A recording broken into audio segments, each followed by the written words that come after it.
Welcome to episode 31 of the Bulls Recap Podcast. I'm Joe Colley of the Chicago Sun-Times. You could obviously read me in the Chicago Sun-Times. You could follow me on Twitter, X, however you want to call it, at jcolleyhoops. Follow at your own risk. Look, huge week. I mean, NBA draft next Wednesday, the 25th. Bulls pick 12th. Could have been a lot better than that, but competitive integrity rules the day. Every year I do this for the Sun-Times. Thought we'd do it for the pod. I do a basically mock draft sure to go wrong by pick number 4. In this case, could be number 3. So, let's get right into it. Number 1, probably one of the easiest number 1 picks since Wemby and San Antonio a couple years back.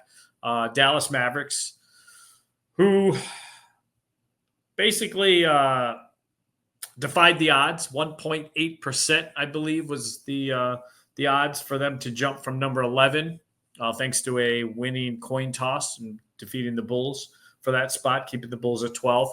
And they captured number 1, and that means they captured, to me, who is a player who is going to be a generational game changer. I think he's landed in a perfect situation because they got AD. They won't have Kyrie because of the ACL. Maybe he comes back late in the season. That remains to be seen. But Cooper Flagg, obvious number 1 pick. I mean, forget the skill set is what it is.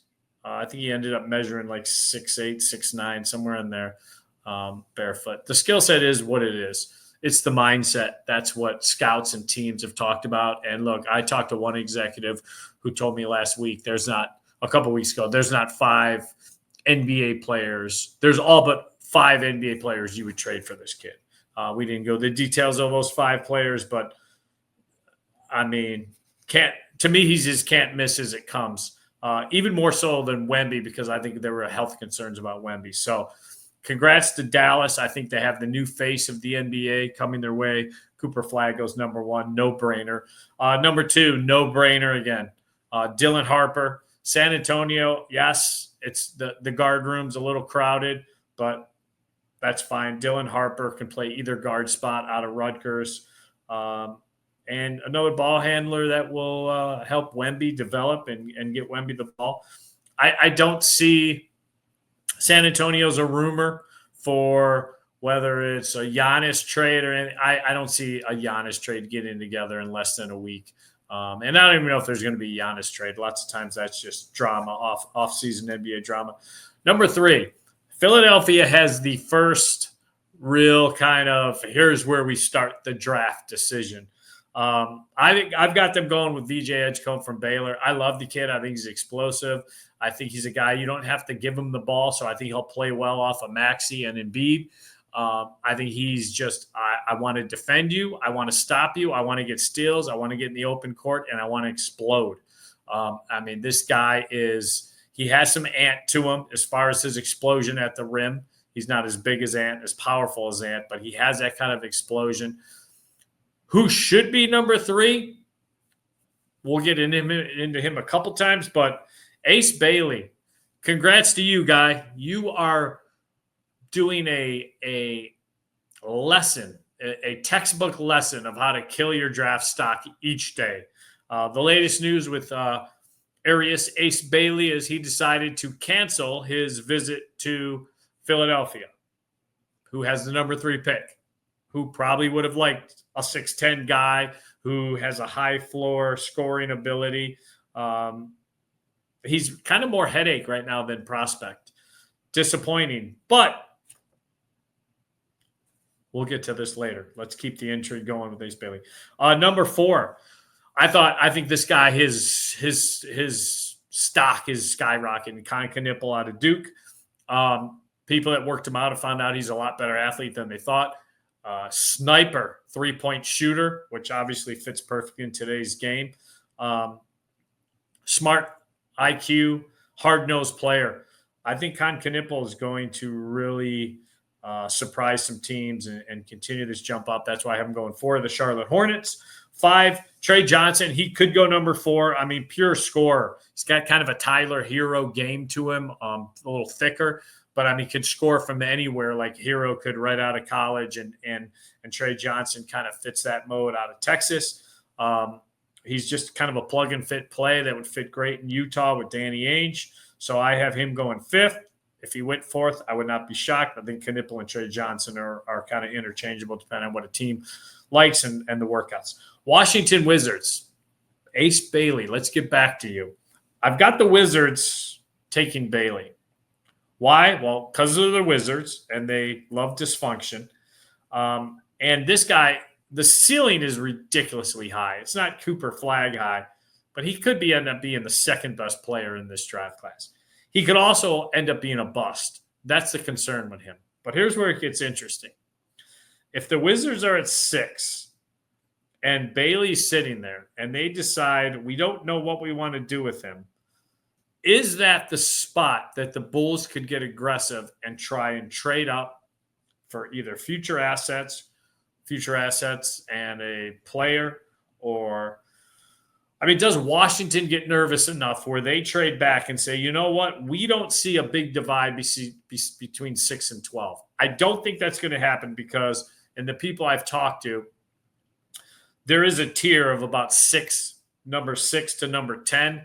And then the drops after that with 11 and 12 where the Bulls sit. So you'd be kind of dropping out of that talent tier if you're Washington. But I have them taking Ace Bailey.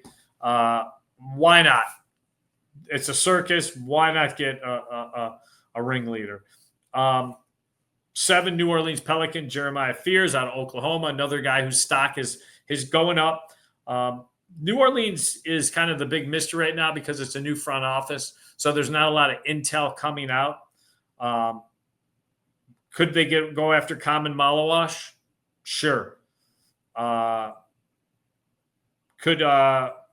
Yakunis from Illinois, big guard, go there? Sure. But right now I have Jeremiah Fears from Oklahoma. Brooklyn Nets guy just mentioned Malawash. I love him. I mean, I think as the year went on, he's a sponge. He's just one of these guys that just wants to be great. As the year went on, to see a 7-footer kind of not only always be that rim protector, but all of a sudden Malawash was showing some real offensive game, not just rim runner and dunker, showing a little range. I think his skills are so raw, but he wants to be great. I mean, I think he's going to be phenomenal. Ideally, I would love if he somehow fell to the Bulls, but that's a pipe dream. I know it's only 4 or 5 spots away, but it's a pipe dream because I think 8 is as far as he goes. Maybe Toronto at 9, but not for that. Kasparis, our guy, Kasparis Yakajonas, Illinois, big guard. I think Toronto their front court looks pretty set. So I think he'd be a nice addition there, a good fit.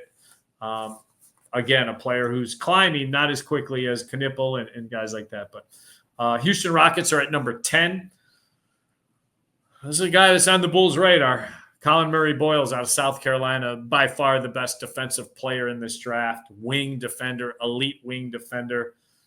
The offense is kind of dookie. He's got a lot of work to do offensively, but you're getting a guy that could and the Houston situation, I mean, he just another athlete, a guy that wants to D you up. You have to get through Oklahoma City, who just wants to grind you with their defense. So you have to counter that with some dogs of your own. And Colin Murray Boyles is a dog. Number 11, Portland Trailblazers. Another guy that's on the Bulls' radar, Carter Bryant, forward out of Arizona. He's a worker. He's kind of a jack of all trades, master of none. Could be a really good 3-and-D guy. We'll see who he develops. But, again, his stock, his workouts, a lot of teams are impressed with him. He had great interviews. Number 12, you probably all want me to say Derek Queen. I am not going to say that. From the people I've talked to, the lack of athleticism in Billy Donovan's system is concerning. They want a guy that's not only going to fit this system, they want a guy that they feel is going to excel in this system. Derek Queen could end up being, baby joker, and the Bulls may be kicking themselves because you can run offense through him because of his passing ability and the other things he can do so well. But I just don't see – they are really committed to this high-paced, run-you-off-the-court mentality. That's why I have Georgia kind of – you want to put him as a tweener, a center, power forward, Asa Newell. The thing I like about Asa Newell, when you watch film on him, he's got some Joakim Noah in him as far as his motor and his mentality. He's got a little – his game's not as raw offensively as Noah's was coming out of floor. 7-foot wingspan, rim runner – needs to work on rim protection, but it's there, and I think that will only get better because of his athleticism. But even the way he claps when a big play happens, he gets a guy to trash talk and get a technical or whatever. He kind of gives that Joakim kind of clap right in the guy's face. I think Bulls fans will love him. I think he'd be great in this culture, and the Bulls need something in the middle, especially if they're going to move off Nico. If they're going to move off Vooch soon. So number 13, the Atlanta Hawks. I think the Hawks are in a mentality of we have to get out of this Trae Young cesspool hole that we're in of mediocrity. Yegor Demon, love the kid. If the Bulls took him at 12, I would be not upset, even though people are like, what do we need another big guard for? A guy whose stock is going way up. If the Bulls do take him, that kind of tells me that they have something in place to either trade Kobe White or Ayo. So we'll keep an eye on that. If the Bulls go backcourt guard, definitely Kobe White and Ayo, they have to have a feel that one of them is going to be moved, or Lonzo Ball. One of them is going to be moved, and that guard room is going to take a step back and then take a step up with Demon coming there. But so I have him going to Atlanta, and that's kind of the process of them getting off of Trae Young eventually. It might not be this year. It might take a couple of years. So 14, San Antonio. Noah Essengay. Not just because he's French and Wemby's French. It'll be a nice French connection, 2.0. But great addition because I think he'll take some of the you have to be the lone rim protector. You have to be able to understand drop coverage defensively off of Wemby's plate and let Wemby be that defensive presence, but not have to focus on that and continue to build up his offensive game. So, forward / small center, rim protector, loves playing defense in the paint, raw offensively, but, they'll have time to build that.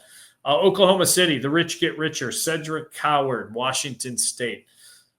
They love overlooked guys at OKC, guys with the chip on his shoulder. This guy's got a big chip on his shoulder. There's some Jalen Williams comparisons. I see some of that. The offense isn't there. But this is a guy in Coward that wants to prove people wrong. And he's in the right culture to go ahead and do that. So I have OKC, Cedric Coward. 16, Jace Richardson. You put him in either guard spot, Michigan State. Desmond Bane's gone. He was traded to Orlando, so you need a combo guard. And a guy that can shoot the three. And I think Richardson fills that. His defense is nowhere near Bane's, obviously, so it's not like plug and play. Bane's gone, Richardson's in. But his defense is pretty good. So number 17, Minnesota Timberwolves. Derek Queen has found a home, center out of Maryland. And the reason is because Naz Reid and Julius Randle both have some question marks about their future. It sounds like both are going to test the market and see what the market free agent market gives them. So, Julius Randle, I think Derek Queen has some Julius Randle in him as far as playmaking. I mean, if you look at what Julius Randle did in the playoffs, his assist numbers, his playmaking, I think he led them in assists, which is, phenomenal for a forward. Derek Queen, I don't know what he's going to turn into. It could be really good. And Minnesota could have a really good player at 17. His stock is falling. I will say that, because of the lack of athleticism and the way the game is kind of leaning towards pace and transition. It's not to say he can't play in pace because of his ability to pass. He could be a trailer, that last guy down, sometimes what Vooch looks like in the Bulls offense. But, we'll see. 18, Washington Wizards. Okay, they already gambled once. Now you need, if you're going to go crazy wild with Ace Bailey, you need a guy who is calm and hard-nosed and high IQ and is going to practice hard, and that's Danny Wolf from Michigan. Forward. He could play center in a small lineup if you go real small, but I think he's more of a power forward. High passing IQ. So, yeah, I think that's a good mix. If they go Ace Bailey, that's the yin to the yang on that. 19. Interesting guy, point guard out of France, whose stock was a lot higher at this point last year. Nolan Traore. You know, it's funny. He started off slow overseas, inconsistency, but Brooklyn has I want to say Brooklyn has 5 first-round picks. I already got him picking 1, Malawash. So you could kind of gamble because I think they're building the roster out and seeing, hey, we could bring in guys that have a high ceiling. This guy has a high ceiling. So number 20, Miami Heat. Another guy who's very interesting, Georgetown, big man, Thomas Sorber. He's kind of a tweener because he's not like a 7-footer, but he rim protects like a 7-footer. I mean, this guy, really good offensive or a defensive player around the rim. Perfect fit for Heat culture. We'll let Bam kind of space outside a little bit more. So there we go. And now we get to the best rim protector, probably in the draft. Joan Behringer, big guy out of Slovenia. Wired the Utah Jazz with Kessler at 21, picking another rim protector. Well, I already had him taking a guard, so we'll take that off the books. We already have him taking Trey Johnson, a shooter. So Kessler, when you look at Kessler from his rookie year, a lot of inconsistencies. I think his second year was really inconsistent. He had some injuries and stuff. Last year had missed some games, was a little more consistent, but I think they I don't know how sold they are on him with some decisions have to come up on his rookie contract. So that one would be interesting to see exactly how they feel about him. But I have him taking Joan Behringer, who by far, in this rookie class is probably the best rim protector. Atlanta Hawks on the clock again. More backcourt help. Will Riley out of Illinois. He's kind of a tweener between guard, small forward. Good athlete. Again, kind of jack of all trades, master of none, but has a high ceiling.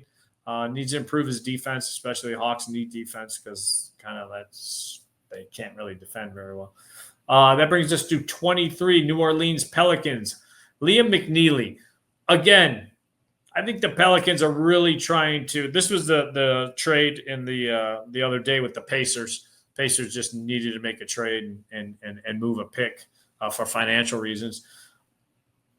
Zion, I don't know what their headache factor is with Zion. They might be at wit's end. This last stuff might with the domestic stuff, the allegations. That might be final straw, breaking the camel's back. If that's the case, the Bulls should be on the horn about Zion. I still believe in Zion. I don't believe in Zion in New Orleans.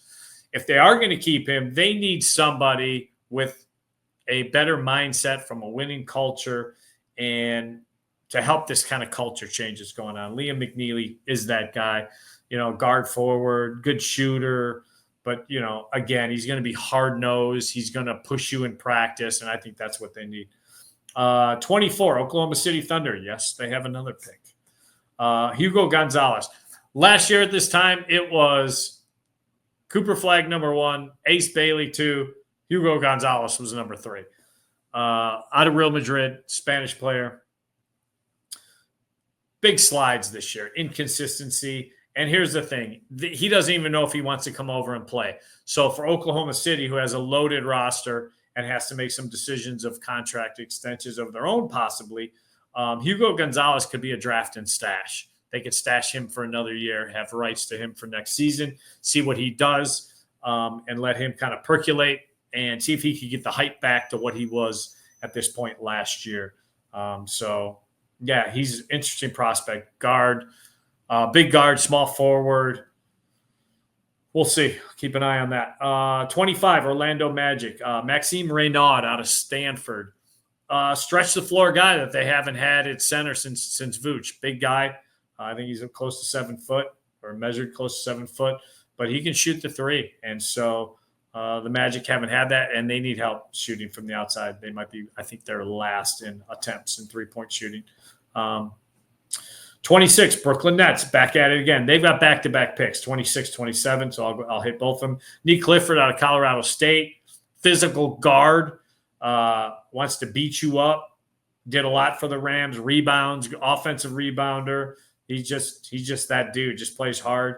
Kind of a tweener. We'll see how his game translates in the NBA, but because he did have to do so much for Colorado State. And then Rasheer Fleming out of St. Joseph's, power forward. I think I have them picking each position, so the chance of that working out is Fleming, 39% from three, but that's not why teams love him. 7'5" wingspan, 6'8" guy with a 7'5" wingspan. So basically he could tie his shoes without bending over. So I have him going to the Brooklyn Nets at 27. 28, guy that the Bulls really love, Drake Powell out of North Carolina. Again, this was, I want to say he was, when the season ended, he declared probably mid-second round, early second round. Combine did great things for him. Interview process did great things for him. Teams really love his makeup. High climber. So going to Boston. And look, plays guard forward. Jason Tatum probably be out for the year. And he's not a plug-and-play type guy with Boston, but definitely a developmental guy. 29, Noah Penda out of France. Why do I have him taking a forward here? Because there could be a help wanted sign posted pretty soon if they trade Kevin Durant. This guy's kind of a versatile forward.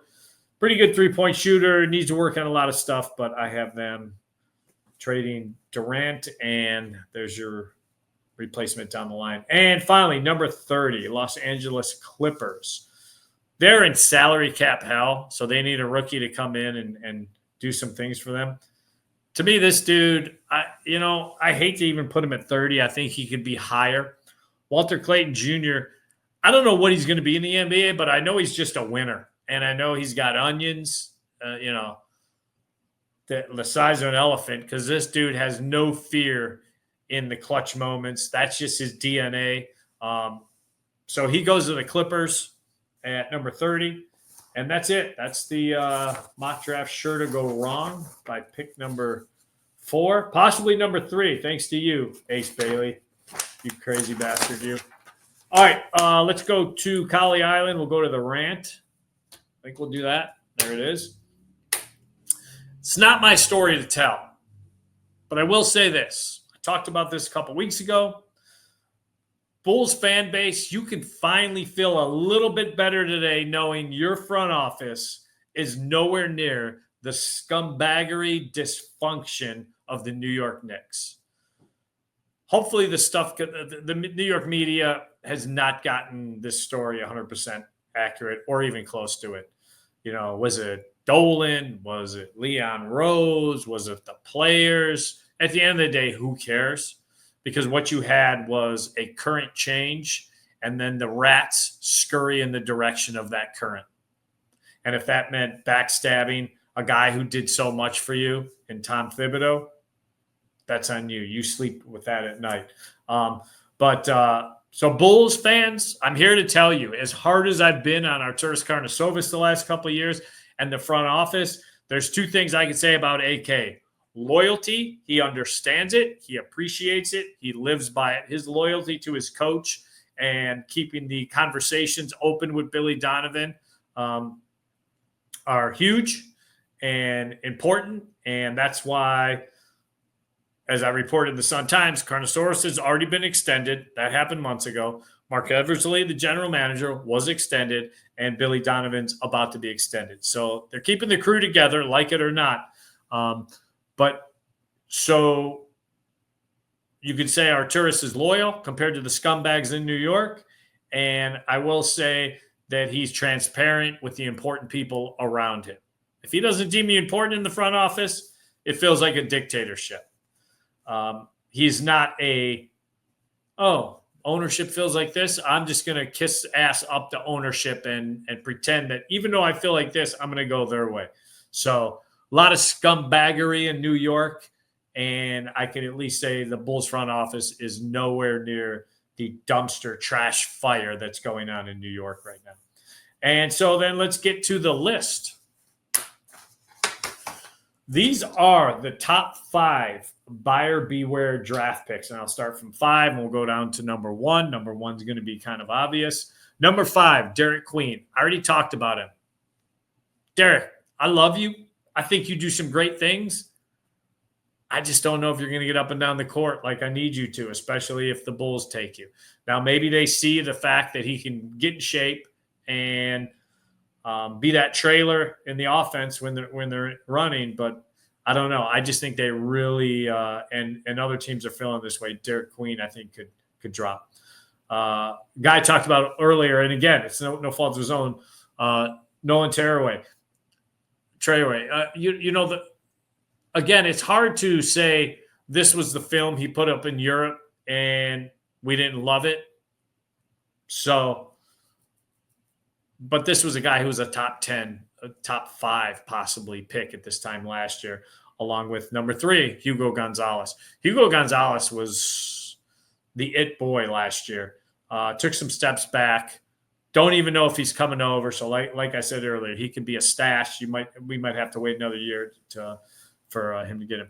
Number 2, there's a lot of mixed feelings on Thomas Sorber, and it's because he's not 7'1" with a 7'5" wingspan. So how are you blocking shots? He was a guy you had to bring in and work him out and then get a feel and say, yeah, he's blocking shots because he's a high effort guy and height and wingspan be damned. Again, buyer beware because the offensive game needs a lot of work. You're basically getting a rim protector that you don't even know will he rim protect like he did in college at the NBA level. And number 1, my guy, Ace Bailey,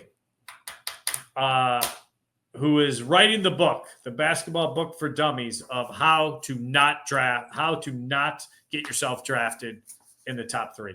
Philadelphia has said that they're fine with the cancellation.